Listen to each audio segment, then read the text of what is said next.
ሰማይን በጣም ውድ ያደረገው እኮ አዲስ አበባ መሮን አይደለም ኢየሱስ አለ ነው ሰማይ 1440 ዓመት በኋላ የጸሎት መልስ ሊቀበል ነው ይመጣ ፊት ላይ ሲል አታይም ጀርባዬ ነው ብሎታል ዛሬ ፊት ላይ ያሳየው ነው ለምንድን ነው መሬት የሰለቸ ኢየሱስን ፊት ለፊት ማየት ስለምፈልግ በቃ ማን ያንተ አባት ሙሴ ባሪያው ነው እኔ ልጁ ነኝ እና እስቲ አንተ አውርድና አብላን ሲሉት ከሰማይ የወረደ እንጀራ እኔ ነኝ አለ እና ብሉኝ ምንም ምስክር አያስፈልገኝም እከሌ ብዬ ማቆም አይጠበቅብኝም ስራው ራሱ አያወራ አንድ ላንተ አንድ ለሙሴ አንድ ለኤልያስ ሶስት ዳስ ሰርተን እዚሁ ነው የእግዚአብሔርን ፈቃድ በፍጽምና ደረጃ አከናውኖ ወደ አባቱ የተመለሰ መልእክተኛ የለም አብ ላከው ምንም ነገር ሳያስቀር ተመልሶ ሄደ አብ ብሉይ ኪዳን ቢሆን ይጨርሳቸዋል ይታወቃል አሁን ግን ኢየሱስ መካከለኛ ስላለ አብ ማንንም አይነካም ከዛ ቅዱሳን አላቸው ጨመረ አዎ የክርስቶስ ኢየሱስ ደም ብቃት ይሄንን ማድረግ ይችላል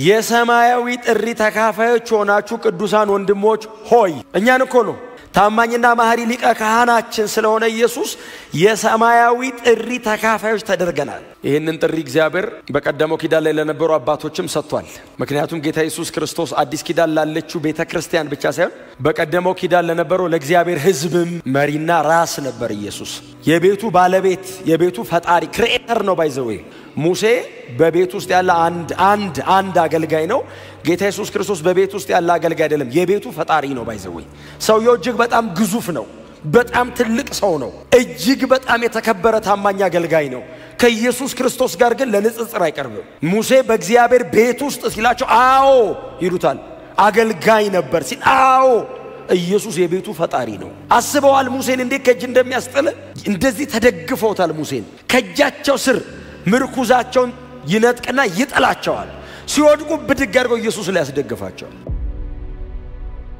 ይሄ ሰማያዊ ጥሪ በቀደመው ኪዳን ለነበሩ አባቶችም ቀርበዋል በሕጉ በኩል መዳን ስለማይቻል እግዚአብሔር በሕጉ አስታኮ የጌታ ኢየሱስ ክርስቶስን መምጣት ይናገር ነበር በእነሱ በኩል እግዚአብሔር ሰማያዊ ጥሪ እንዳለው አስቀድሞ በነበረው ኪዳን ይናገር ነበር ሙሴ የምታስተውሱ ከሆነ መሬት ላይ ቆሞ ወደ ከነዓን ትገባለህ ሲባል እኔ አልወጣም ሕዝቡን ግን ያወርስ ዘንድ መልአክ ከፊት ልካለሁ ሲለው ሙሴ ተስፋ ያደርግ የነበረው የምድሪቱን ከነዓን እንዳልነበረ ለእግዚአብሔር ግልጽ አድርጎ ነግሮታል እኔ አልወጣም ከነዓን ግን መልአክ ያስገባቸዋል የፈራው እነዛን 7 ነገስታት ነው ያሳድድልሃል አለው ጥርግርግ አድርጎ ያስወጣልሃል ከነዓንን የምትፈልግ ሆነ ከነዓን ያደርሳል መልአክ ሲለው ኖ አለው እግዚአብሔር ሆይ አንድ እዚህ ሜሶፖታሚያ የሚባል አካባቢ ከዛ ከኤፍራጥስ ጀምሮ እስከ ሜዲትራኒያን ድረስ ያለ መካከለኛው ምስራቅ የሚባል አገር ለመውረስ አይደለም ይወጣውት አለው ለሱማ የፈርዖን ቤተ መንግስትም እኮ አለ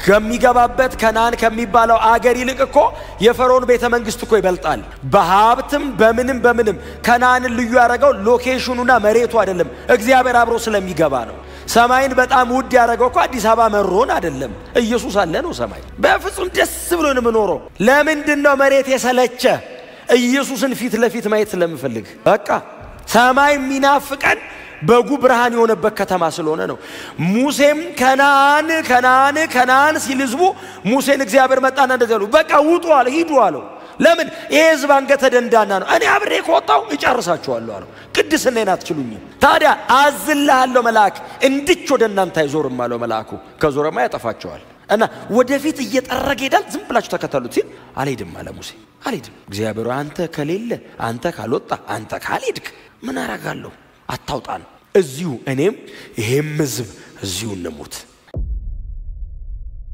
ሰማያዊ ጥሪ ገብቶታል እኔና እናንተ በገባን በተረዳኑ መንገድ በጣም ድምቅ ባለ አይነት መንገድ 66 መጽሐፍ እጁ ላይ ይዞ የተደራጀ ስነ መለኮት እጁ ላይ ላይኖር ይችላል ብለርድ ያረጋበትም ቢሆን ግን ገብቶታል ይሄ ሰማያዊ ጥሪ በብሉይ ኪዳን ለአብርሃም ተነግሮታል ለአብርሃም ገብቶታል እግዚአብሔር ጥሪ እንዳረገለት ገብቶታል ጥሪው ከአባት ከዘመድ ከሀገር ካለህበት ውጣ ሲለው የሆነ ቦታ ሄዶ መቀመጥ እንዳልሆነ ገብቶታል ስለዚህ ነው የዚህ የዕብራውያን ደብዳቤ ጸሐፊ ምዕራፍ 11 ላይ አብርሃም እግዚአብሔር ርስት አድርጎ በሰጠው ሀገር እንደ ምጻተኛ ተቀመጠ ይላል እግዚአብሔር የሰጠው አሁን እናንተ ትንቢት ተነግሯችሁ ብታገኙ ማለት ነው ትጋደሉበታላችሁ እኮ እግዚአብሔር የሰጣችሁ አብርሃም እግዚአብሔር በሰጠው ምድር ምጻተኛ ለምን እግዚአብሔር የመሰረታትን ከሰማይ የምትወርደውን አዲሲቱን ከተማ ይጠብቅ ነበር ሰማያዊ ጥሪ ነው ይሄ ጥሪ ለና አብርሃምም ገብቷቸዋል እነ ኖህ ገብቷቸዋል መርከብ ሲቀጠቅጥ ዝም ብሎ የሆነ መርከብ ሰርቶ ቤተሰቡን ከሆነ ቦታ ወደ ሆነ ቦታ መውሰድ እንዳልሆነ ገብቶታል ለዛ ነው ምዕራፍ 11 ቁጥር 7 ዕብራውያን ላይ ኖህም እምነት የሚገኘውን ጽድቅ ወራሽ ሆነ ይላል የሰማያዊ ጥሪ ተካፋይ ሲባል ሰው ይንከባለላል ዕብራውያን ይላል ከዛ ቅዱሳን አላቸው ጨመረ አዎ የክርስቶስ ኢየሱስ ደም ብቃት ይሄንን ማድረግ ይችላል ቅዱሳን አላቸው ከዛስ ወንድሞች ደሞ አለ ጭማሪ አሁን እግዚአብሔር ከዚህ በላይ ምን ያርግ በእውነት እስካሁን ካረገልኝ በላይ ምንም ሊያረግልኝ አይችልም ቅዱሳን ከዛ ይቀጥላል ወንድሞች ሆይ የእምነታችንን ሐዋርያና ሊቀ ካህናት የሆነውን ኢየሱስን አስቡ ይላል የዚህ እምነት ጀማሪ የዚህ እምነት ፍጹም አድራጊ ጌታ ኢየሱስ ክርስቶስ ነው ኢየሱስ እንግዲህ ሐዋርያ ማለት በጥቅሉ የተላከ ማለት ነው ትርጉሙ ታላቁ ሐዋርያ ኢየሱስ ነው ከዛ ነው ሐዋርያት አረጋቸው ከስሩ ያሉትን ታላቁ ሐዋርያ ኢየሱስ ነው ፈጽሞ የአባቱን ፈቃድ ለመፈጸም ከሰማይ በአባቱ የተላከ ጌታ ኢየሱስ ክርስቶስ ነው ዓለም በልጁ እንዲድን እንጂ በዓለም ሊፈርድ አላከው ኢየሱስ የተላከ ነው እኔ ግን ከዮሐንስ ምስክርነት የላቀ ምስክር አለኝ እንድፈጽመው አብ የሰጠኝ እኔም የምሰራው ሥራ አብ እንደላከኝ ይመሰክራል ምንም ምስክር አያስፈልገኝም እከሌ ብዬ ማቆም አይጠበቅብኝም ስራው ራሱ አያወራም እልከኛ ሰው ካልሆነ በቀር እምቢ ካላለ በቀር በጌታ በኢየሱስ ክርስቶስ ይደረግ የነበረው ነገር እንደው በእውነት ቴክኒካሊ ጎበዝ ሰው ስለሆነ ሊያረጋው አይችልም ኢቭን እግዚአብሔር ስለቀባው ሰው ሊያረጋው አይችልም መሲሁ ብቻ ነው ሊያረጋው የሚችለው አይን ከጭቃ መስራት ኤልያስ ሊሰራ አይችልም ሙሴ ሊሰራ አይችልም ማንንም ኢየሱስ አደረገ ይሄው ስለተቀባው ብቻ አይደለም መሲሁ መሆኑን ይሄ አይናገርም ወይ የከረመ የአራት ቀን ሬሳ ከመቃብር ማውጣት ማንንም አርጎ ያቅም አይ ቲንክ ወደፊትም አይሆንም አይቻልም ኢየሱስ ብቻ ነው ያረጋው ለምን መሲህ መሆኑን መናገሪያው ነው የላከኝ አብ እንድሰራ ያደረገኝ ይሄ ሥራ አይመሰክርም እንደተላኩ የተወሰነው ሰው ይመሰክራል ይላል አይሁድ ግመምራን ተጨማሪ ምልክት ከሰማይ ያሳየን አሉት ምን ላሳያችሁ አላቸው ሙሴ በመድረ በዳ ህዝቡን አበላ ከሙሴ ጋር ነው በዚህ ጭቅጭቁ ሙሴ በመድረ በዳ አሉት እሺ አባቶቻችን ምግብ አበላ አንተ ምን አረጋሃል አሉት ሙሴ አይደለም ያበላቸው አላቸው እና ማን ነው ልትል ነው አባቴ ነው ማን ያንተ አባት ሙሴ ባሪያው ነው እኔ ልጁ ነኝ እና እስቲ አንተ አውርድና አብላን ሲሉት ከሰማይ የወረደ እንጀራ እኔ ነኝ አለ እና ብሉኝ ስጋዬን ያልበላ ደሜን ያልጠጣ አለ እኔን ያልበላ እኔን ያልጠጣ ያባቴ መግዝ ሊወርስ አይችልም የበላስ የዘላለም ሕይወት አለው አለ ሙሴ አበላቸው በሉ ሞቱ እኔን የሚበላ ለዘላለም ይኖራል የተላከ ነው እኔን ለማዳን የተላከ ነው አንተ ወደ ዓለም እንደላከኝ እኔም ወደ ዓለም ልኬያቸዋለሁ አንተ ወደ ዓለም እንደላከኝ ታላቁ ሐዋርያ ኢየሱስ ነው ጌታ ኢየሱስ ክርስቶስ ኦርዴንድ ተደርጎ በአብ ከሰማይ ተልኳል ጌታ ኢየሱስ ክርስቶስ ደግሞ እኛን ሾሞ ወደ ዓለም ልኮናል እሱን አባቱ ነው ሾሞ ይላከው ማንንም ኢየሱስን የቀባው የለም ኢየሱስ ከሰማይ ነው ተቀብቶ የመጣው ማንንም ኢየሱስ ጭንቅላት ላይ ዘይት የደፋ የለም በብሉይ ኪዳን ያሉ አባቶቻችን በሙሉ እግዚአብሔር በዛ ዘመን በሚያስነሳቸው ሰዎች ነው አይደል የሚቀቡት ኢየሱስ ሰማይ በመንፈስ ቅዱስ ተቀብቶ ነው የመጣው እንደሱ አይደል የሚለው ጌታ የእግዚአብሔር መንፈስ በኔ ላይ ነው እርሱ ቀብቶኛል ሚሽን ይዞ ነው የመጣው ተልእኮ ይዞ ነው የመጣው ተልእኮ ነው የመጣው ኢየሱስ አንተ እኔን ወደ ዓለም እንደላከኝ እኔ እነሱን ወደ ዓለም እልካቸዋለሁ ከዓለም ወደ ዓለም እልካቸዋለሁ እኔን ከሰማይ ወደ ዓለም ነው የላከኝ እነሱን ዓለም መጥቼን ያገኘቸው እዚህ ውስጥ አድኜ የኔ አርጌ ወደ ዓለም እልካቸዋለሁ ተልከናል ተልእኮ አለብን እንደ ኢየሱስ አይነት የእግዚአብሔርን ፈቃድ በፍጽምና ደረጃ አከናውኖ ወደ አባቱ የተመለሰ መልእክተኛ የለም አብ ላከው ምንም ነገር ሳያስቀር ተመልሶ ሄደ ኢየሱስ ከአብ ተልኮ ነው የመጣውና አብ ይመላለስ ነበር ባይዘው ኢየሱስ ጋር መሬት ላይ ይመላለስ ነው ልጁን መሬት አርጎ ነው አባቱ ቶሎ ለማየት ይመጣ ነበር ሲጠመቅ መጣ ዮሐንስ ልክ ሲያጠምቀው ሰማይ ተከፈተ የተላከበትን ያረገ ነው ጽድቅን ሁሉ እንፈጽም ዘንድ ይገባናል ብሎ ነው እሱኮ በእሳትና በመንፈስ እኮ የሚያጠምቅ ነው። በውሃ ተጠመቀ። ሲጠመቅ አብ ከሰማይ ሰው ባይዞ በጆሮ እግዚአብሔር ድምጽ ሰማ። ሰው ሁሉ በእርሱ ደስ የሚለኝ የምወደው ልጄ እርሱ ነው አለ አብ። መጽሐፍ እንደዚህ ይላል፣ ሕዝብ ሁሉ የምድር መናወጥ መሰለው ይላል። እግዚአብሔር ሲያወራ እንደዛ ነው። አይገርም? ላይፍ ከሰማው አትሰማውም። ቀጥታ መሬት ተንቀጠቀጠ። እግዚአብሔር ተናገረ አትልም። በዚህ ይሄ ጆሮ አይሰበስበውም። አብ እምወደው አለ ልጄ ተደስቻለሁ ባንተ አለው። ስልከ መጣ ሄድክልኝ አለው። የተላከ ነው።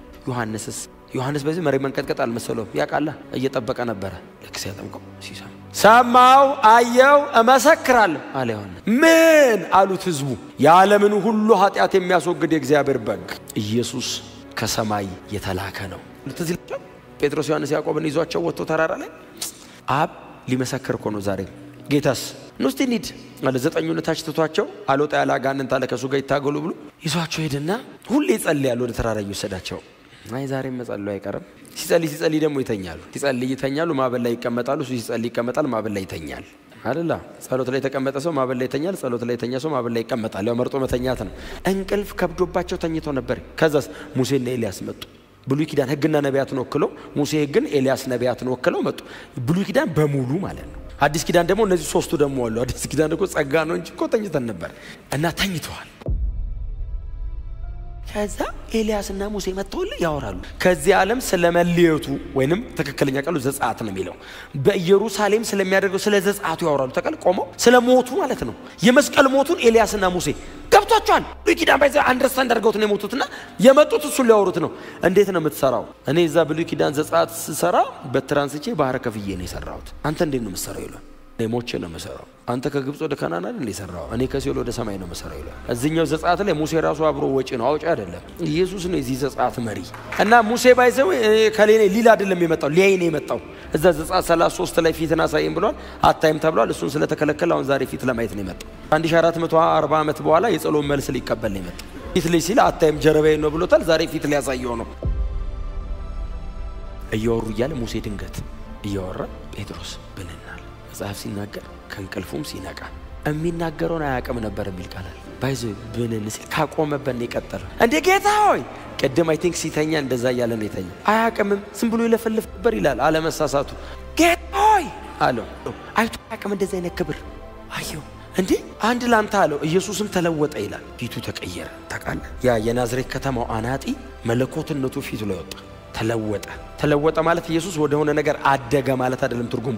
በውስጡ ያለው መለኮትነቱ ስጋው ላይ መጣ። እኔ አሁን ተለወጥኩ ሲባል የሌለኝን ነው የምጨምረው። ኢየሱስ ያለቀለት አምላክ ነው፣ አይጨምርም። ያለውን አሳየ። ፊቱ ማብረቅረቅ ጀመረ። ይሄ የደፈረሰ አይኑ የእሳት ነበልባል መሰለ። እጁ ተቀየረ። ልብሱ ይላል በድር ላይ ያለ አጣቢ አጥቦ ሊያነጣ ይችላል በላይ ነጭ ሆነ ብቻ ሳይሆን እንደ ብርሃንም ብሩህ ሆነ ይላል። ብርሃን ሆነ ልብሱ ታውቃል። ያ አቧራ የጠገበ እግሩ በቶን የነጠረ የጋለን አስመሰል ወጣ። ኢየሱስ እንዲያዩት እኮ ነው የሚያውቀው። ኢየሱስ ሌላ ሆነበት። ጌታ ሆይ አለው። ከሰማይ ይወረድ ካለው ጴጥሮስ ቆሞ አንተ የኛ አይነት አይደለህም አለው። ሰውነትን ጨምረ እንጂ መለኮት ነህ ማለት ነው አለው። እግዚአብሔር ካልሆነ በቀር ሙሴ ድንገት ነው ፊቱ ያበራው። ኢየሱስ ሁለንተናው ነው የተቀየረው። ፊቱ ሙሴ ያበራበት ምክንያት ነው ኢየሱስ። የሙሴ ፊት እንዲያብረቀርቅ ምክንያቱ ኢየሱስ ነበር። ለካ አንድ ላንተ አለ። ዞር ሲል ሙሴ ነው። አንድ ላንተ፣ አንድ ለሙሴ፣ አንድ ለኤልያስ 3 ዳስ ሰርተን እዚሁ ነው። ከዛ ልክ ይሄንን ሲያወሩ አብ መጣ። ብሩህ ደመና ይላል። በጣም አስፈሪ ነው ባይዞ ደመናው ጋር ሲጋርዳቸው ጴጥሮስ ዮሐንስ ያዕቆብ ምንድነው የተፈጠረው አሉ። ብሉይ ኪዳንን ያውቃሉ። እግዚአብሔር ወረደ ማለት ያልቃል። በግንባራቸው መሬት ላይ ተደፉ ይላል። አይ እንደ ማቴዎስ መሆን ያምርሃል። ባልወጣን እታች እዛው ሲመጣ እንደርስ አብ መጣ ሊያልቅ ነው። በግንባራቸው ድፍት ሲሉ አብ መሰከረ። አብም የመጣው ኢየሱስን ፈልጎ በእርሱ ደስ የሚለኝ የምወደው ልጄ እርሱ ነውና እርሱን ስሙት ብሎ ለአዲስ ኪዳኖቹ ለኛም ለብሉይ ኪዳኖቹም እግዚአብሔር ወደ አዲሱም ወደ ብሉይ ማወራ መሰቼ እርሱ ነው፣ እርሱን ስሙት። ሁለቱን ይዟቸው ሄደ። ሙሴና ኤልያስን ይዟቸው ሄደ። ጴጥሮስ ዮሐንስ ያዕቆብ በግንባራቸው እንደተደፉ ኢየሱስ መጣ። ቀና ሲሉ ኢየሱስን ብቻ ያገኙት የሚል ጥሩ ቃል አለ። ተረፍን ሲሉ አብ ብሉይ ኪዳን ቢሆን ይጨርሳቸዋል፣ ይታወቃል። አሁን ግን ኢየሱስ መካከለኛ ስላለ አብ ማንንም አይነካ። መካከለኛ ሊቀ ካህን አለ። ነው ተነሱ እንውረድ።